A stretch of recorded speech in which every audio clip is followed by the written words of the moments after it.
I'm really rather new to the whole political scene. I've never run for a political office in my life before.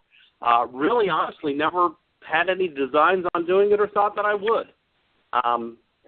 I'm the kind of guy that was sitting in the shadows for years, just letting everyone else do that kind of stuff while I was busy raising 6 kids, you know, trying to hold down jobs and feed the mouths and whatnot.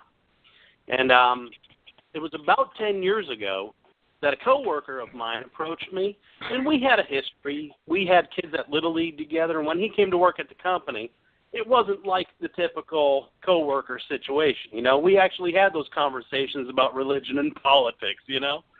And it was about the time that Obama announced his first candidacy, and we got into one of those conversations.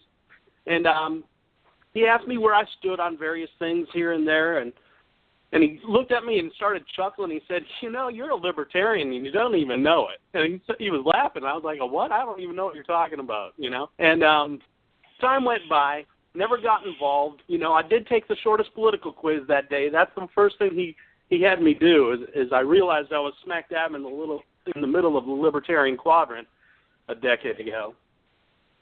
So I looked at our options for candidates this past election cycle, and I was not impressed, to say the slightest. And I said, boy, what was it that guy said I was? Libertarian, right. So I went and researched it to find out who's the Libertarian candidate for 2016.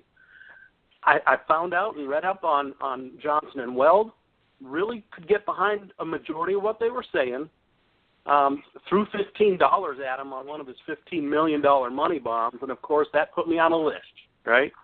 And as soon as I got on that list, I was asked to volunteer somewhere, fell in love with the things that were being said, even printed out the LP platform, and I told my wife I was going to be honest with myself. I went point by point down every plank of the platform at LP.org. And I said, I'm going to highlight it yellow if I can be on board with it 50% of the way, at least 50%. And if I can't get on board with this plank 50%, I'm going to highlight it pink. And I only uncapped my pink highlighter one time that night. And that's when I realized I'm pretty much a lot more libertarian than I thought I was. But I'm a guy that thinks like a lot of my friends. They're not far left. They're not far right. There's this massive gulf in the middle of people that are really more liberty-minded than they realize.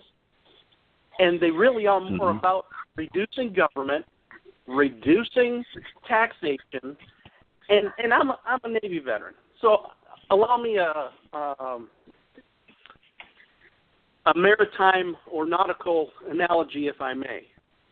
There's so many people that, like me, want to see reasonable change occur in our government. But when you do some research and you get around some of the stalwarts, you realize there's some more moderates and there's some more extremists in the libertarian movement, right? Right.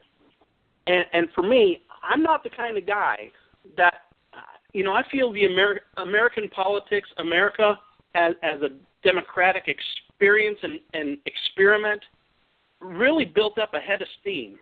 For good or for worse, better or for worse, you know, they've got this really strong head of steam with where things are at after 200 years.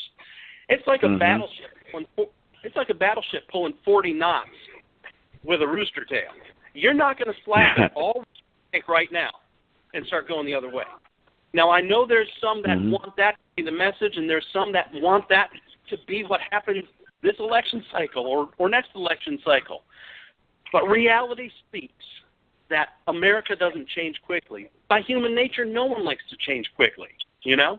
And there's real tangible things that we can do with a pragmatic voice that says, you know what, yes, I know that's the end goal, but there's things we can do today that I can sell to my neighbors and my friends and others that may be feeling I'm not quite comfortable in the camp I've been in 20 years.